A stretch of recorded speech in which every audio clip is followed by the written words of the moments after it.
What is going on, you guys? Alex Chasen back here with a brand new video, and today let's talk about the Milwaukee Bucks. I hate to tell you I told you so, but Bucks Nation, I told you so. They are not a good basketball team right now. Going back months ago into the offseason, and even a month ago, I made a video on the topic as well.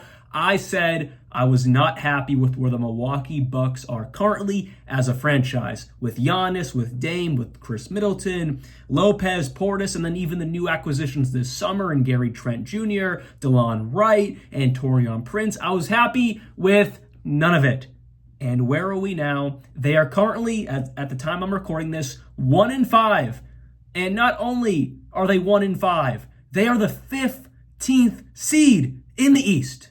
Now, I am not going to overreact because they have Giannis, they have Dame, they have some pieces around them. Are they going to be the 15th seed when it's all said and done after the 82 games? Absolutely not. But where I predicted them as the 7th seed in the East, I think that is a very highly possibility thing. That didn't sound like English, but I'll rephrase that. It's a high probability that they are going to be in that 7th to 8th range in the play-in tournament after 82 games.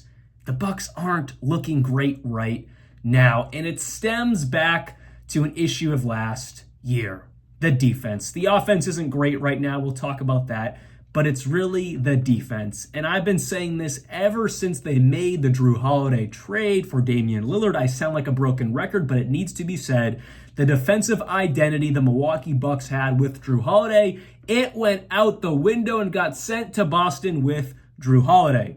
Damian Lillard in no way, shape, or form is a good defender. He's too much of a ball-dominant player to fit into this offense, but sticking on the defensive side of the ball, that was the problem with Adrian Griffin. They were 30-13 with Adrian Griffin. That's not a bad record, but if you watch the games and didn't just look at the record, you could tell the defense was non-existent and things weren't looking great for the future of that team. So what do? They get Mr. ESPN Doc Rivers out of his broadcast seat and into the coaching room. They went 17-19 with Doc Rivers at the helm last year, obviously getting bounced out in round 1 versus the Pacers. And then what happens? They're 1-5 now.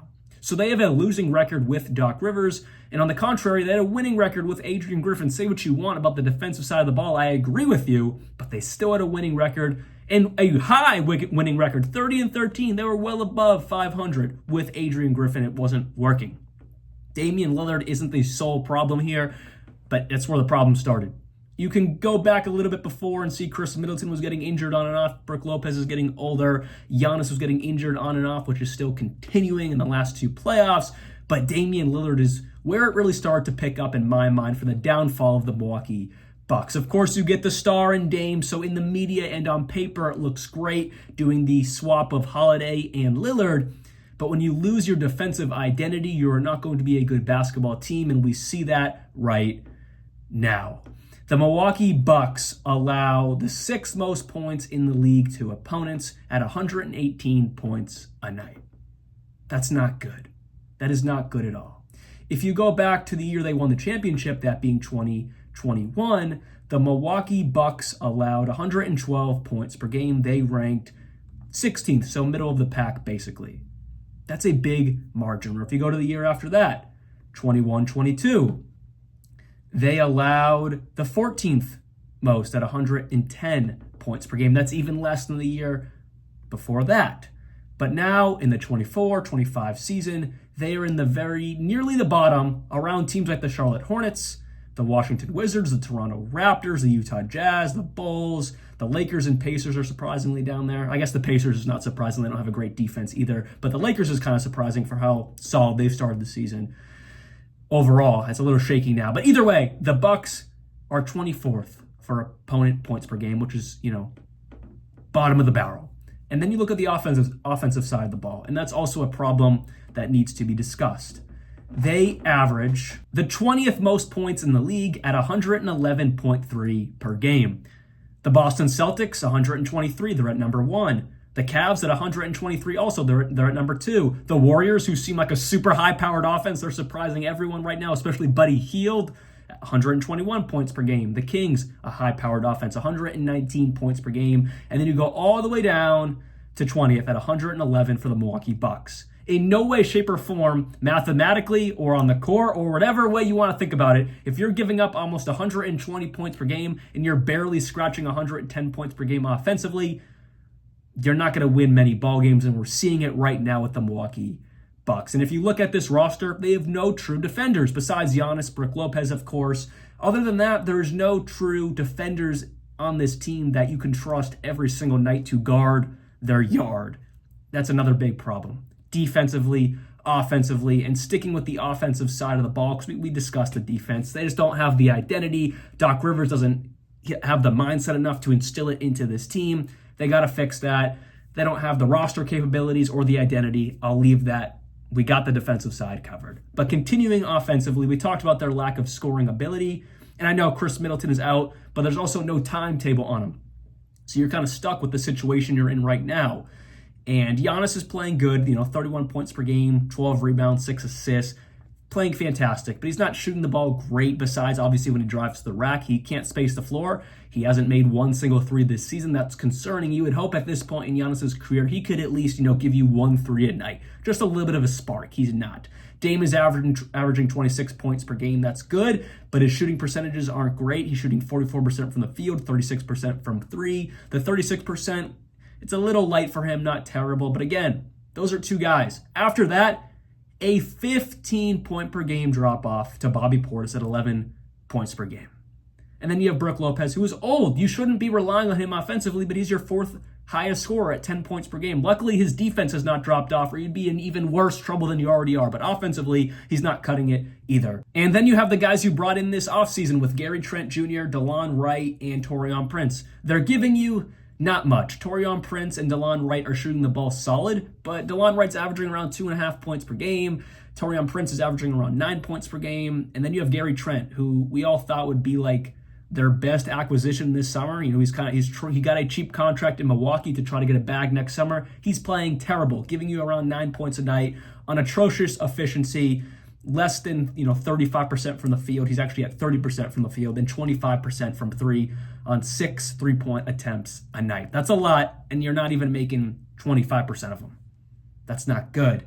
The guys they have in their system right now in their rotation are not cutting it, and Giannis and Dame, and it's being proven right now, cannot win a game themselves. They can't do it. And then you go to the young guys on this team like Ajax or, Beaucamp or AJ Green.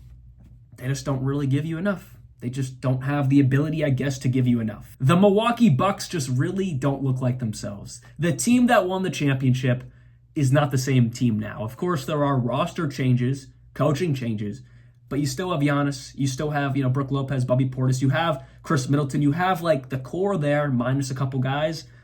It's just not the same team. It's not. And it goes to coaching a lot of Doc Rivers.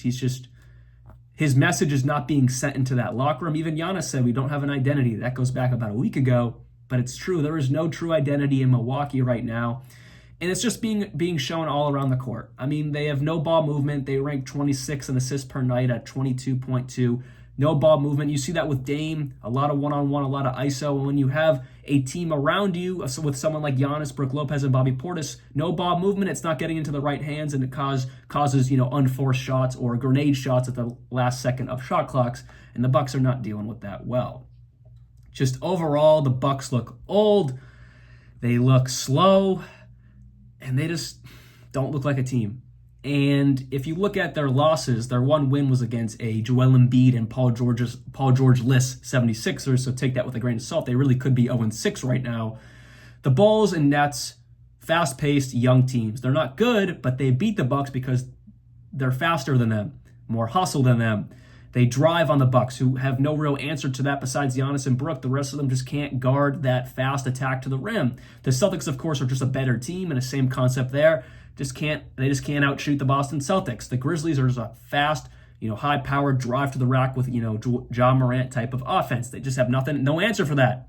And then the Cavs, it was a lucky, not lucky, but it was a good midi there by Donovan Mitchell to win that game. So all but one of their losses, the Cavs, was just a good shot by Spida. All those other losses, they were well-warranted losses because they just don't have the right defensive identity. And a team, a lot like I said with the Nets and Bulls, they're young teams, they're bad teams, but they're fast, they're quick, they're young, and the Bucks are really looking old right now, and that is a major concern. So what is the answer to all of this? I'm not one to fire a coach, at the start of the season, mid-season, or even in the season, especially if you're a championship contending team. Any identity that you do have, it just gets completely lost because now you don't have your head coach. And I know they don't have a true identity right now, but they have something in that locker room because Doc Rivers is there. So I think you have to ride out this season with Doc Rivers, take your punches in the face. And if it's a really rough one, it's a really rough one. I just don't think firing Doc Rivers right now solves anything. If anything, it makes it worse because then you're going to have an interim head coach or you're going to go fish for some other coach who's out in the market right now. I don't even know who that would be. It just wouldn't truly work. And I think would honestly make this situation, a bad one, even worse. But what you can control is management can go out and before the trade deadline, if sooner because things are looking rough right now, go out and get depth. Go out and make a trade. I know, you're not the most cap flexible team. You got a lot of money on the books with the new CBA. I get it. But there is something you can do. There are moves to be made because you need better depth. You need a better supporting group around Giannis and Dame. Because when Chris Middleton comes back, who knows how good he's going to be or how healthy he'll be.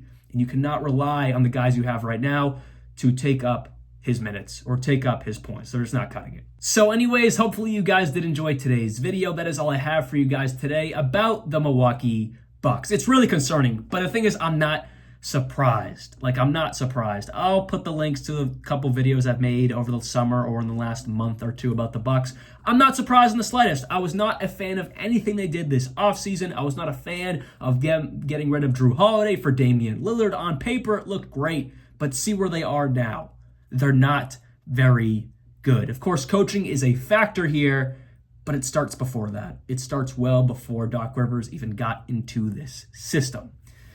Yeah, that's all I have for you guys today. The Milwaukee Bucks are 1-5. It feels weird saying that. They're the 15th seed in the East. They got issues, and that's my take on it for today. I'll see you guys very soon. Let me know down in the comments below what you're thinking about the Bucks and what should they do. See y'all very soon, and like always, peace out.